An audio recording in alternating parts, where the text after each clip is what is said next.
और जय किसान आंदोलन के एक जाने माने फेस हैं हिंदुस्तान के, जिन्होंने यहाँ के किसान आंदोलन में भी शीर्ष स्तर के ऊपर रह के हमारा नेतृत्व किया, और जो कि एक ऐतिहासिक जीत उस आंदोलन के अंदर हमारी हुई थी। वो कॉमरेड ओम प्रकाश जी के चुनाव में आज समर्थन करने के लिए यहाँ पधारे।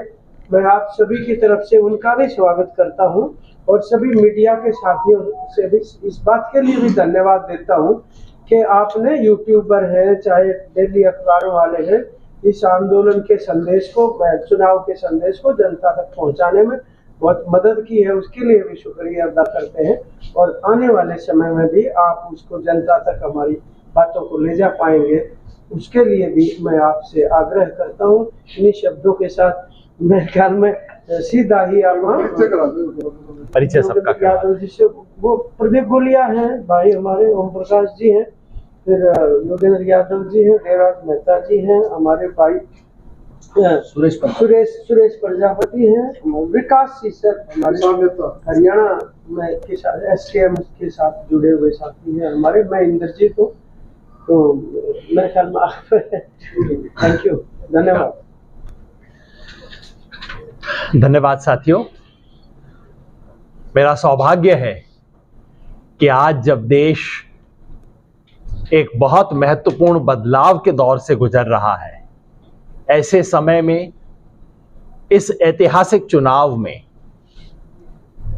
इस ऐतिहासिक धरती पे आने का मुझे मौका मिला। मैं अपनी बात सिर्फ स्वराज इंडिया और जय किसान आंदोलन की तरफ से ही नहीं रख रहा हूं। भारत में भारत जोड़ो अभियान के नाम से एक अभियान हम चला रहे हैं पूरे देश भर में, उसके राष्ट्रीय कन्वीनर के नाते भी मैं अपनी बात रख रहा हूं।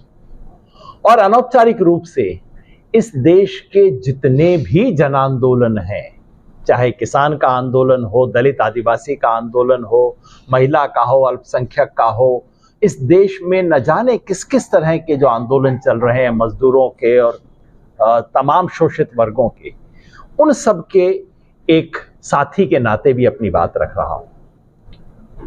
आज इस देश में जो हरियाणा का चुनाव हो रहा है, वो इस देश की कुल मिला के दिशा और दशा तय करने के लिए एक बहुत महत्वपूर्ण चुनाव है, और उसमें भिवानी की एक बहुत ही अहम भूमिका है। देश में आज जो राज है, जिसे मैं कहता हूं ये झूठ का राज है, ये लूट का राज है और ये फूट का राज है, उस राज के खिलाफ संघर्ष चल रहा है। वो सरकार दिल्ली से जो दिन रात हर रोज नए झूठ निकालती है, हर तरीके से इस देश की जनता को लूटने का तरीका निकालती है, और बिल्कुल अंग्रेजों की तर्ज पे फूट डालो और राज करो की नीति के तहत हर जगह पे कोई ना कोई जनता में फूट डालने का षड्यंत्र करती है, उसके विरुद्ध आज ये पूरा देश खड़ा हो रहा है। उस खड़ा होने की प्रक्रिया में 2024 के चुनाव में इस देश की जनता ने एक सबक तो दे दिया है।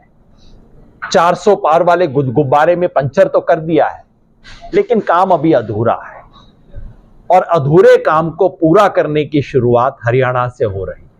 हरियाणा, जम्मू कश्मीर, फिर मैं उम्मीद करता हूं झारखंड और महाराष्ट्र, यहां जो गुब्बारे में बची हुई हवा है वो निकालने की प्रक्रिया शुरू हो रही है, ताकि ये जनता इस देश को बचाने का संदेश दे सके।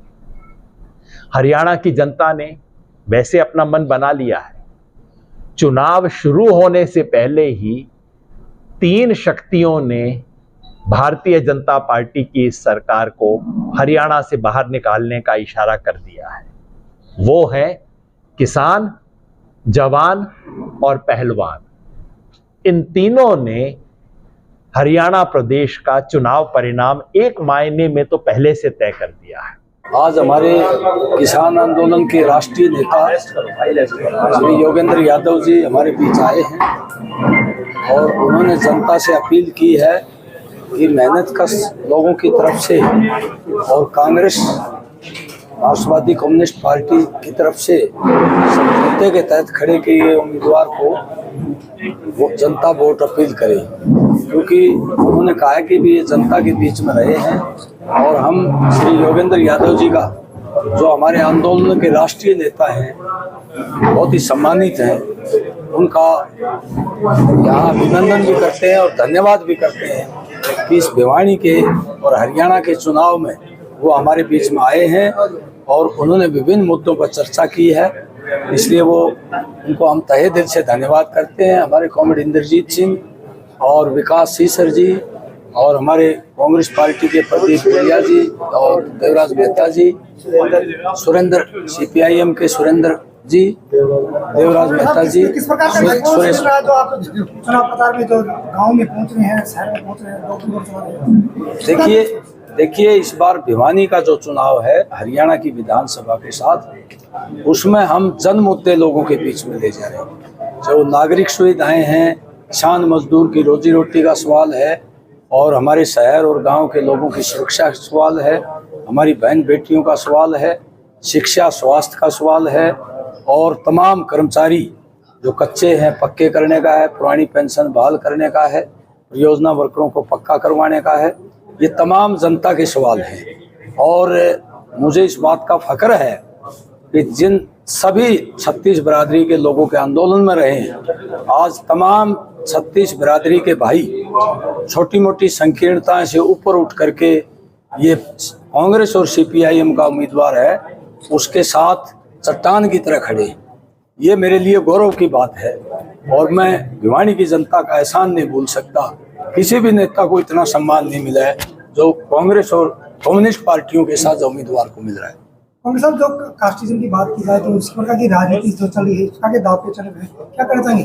देखिए यहाँ उनकी कोशिश है, लेकिन भिवानी की जनता, जो भिवानी एक ऐतिहासिक शहर है, हमारे शहर की नींव हमारे पूर्वज नीमपाल सिंह ने रखी थी और पंडित नेकीराम शर्मा इस इलाके के बहुत बड़े किसान नेता और स्वतंत्रता सेनानी थे और श्री बनारसी दास गुप्ता हमारे मुख्यमंत्री जो जातिवाद के छुआछूत के खिलाफ लड़े थे और हमारे पूर्व मुख्यमंत्री चौधरी बंसीलाल ने हरियाणा और भिवानी का समान रूप से विकास किया था।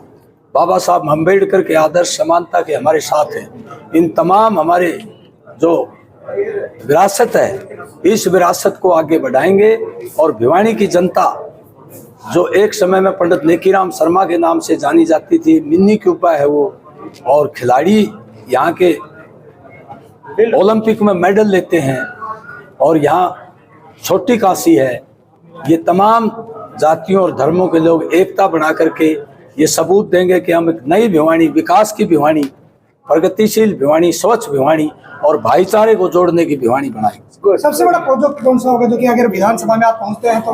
देखिए इस इलाके में पिछले 15 साल से एक सिंगल यूनिट नहीं लगी, तमाम पुराने कारखाने बंद हो गए, अकेला BTM बचा है और इस इलाके में भयंकर बेरोजगारी है।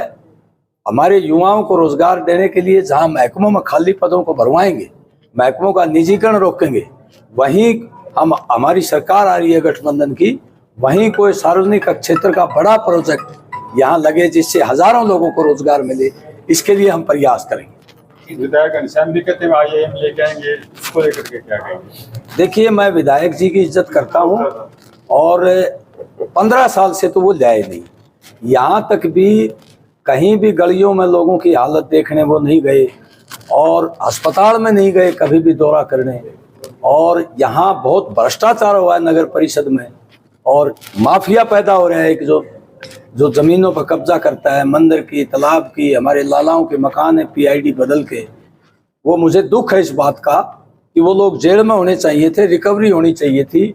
आज हमारे विधायक जी उनको लेकर के वोट मांग रहे हैं, हमारे मुख्यमंत्री आते हैं तो उनको वहां पर जो है भाषण दिलवाते हैं उनसे। कि उनसे पूछना चाहिए IAM की फुल फॉर्म क्या होती है। लेकर तो बाद में थैंक यू।